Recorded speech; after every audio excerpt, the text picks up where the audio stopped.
శ్రీవారిని పలువురు ప్రముఖులు దర్శించుకొని మొక్కులు చెల్లించుకున్నారు. తిరుమల శ్రీవారిని సోమవారం ఉదయం వీఐపీ విరామ సమయంలో స్వామివారి సేవలో పాల్గొని మొక్కులు చెల్లించుకున్నారు.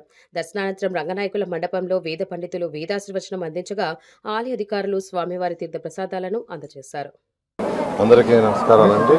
ఈరోజు ఆ భగవంతుడు ఏడుకొండల స్వామిని నేను నా కుటుంబ సమేతంగా ఈరోజు యాక్చువల్గా దర్శించుకోవడం జరిగింది.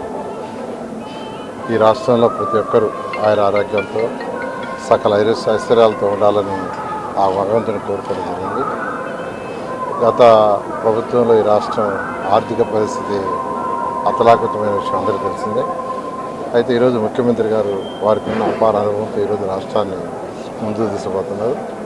త్వరలో ఈ రాష్ట్రంలో అన్ని విధాల ఆర్థిక పరిస్థితి మెరుగై ప్రతి ఒక్కరూ ఎంతో ఆనందంగా ఉండాలని ఆ భగవంతుని కోరుకుంటున్నారు. రాజధాని అభివృద్ధి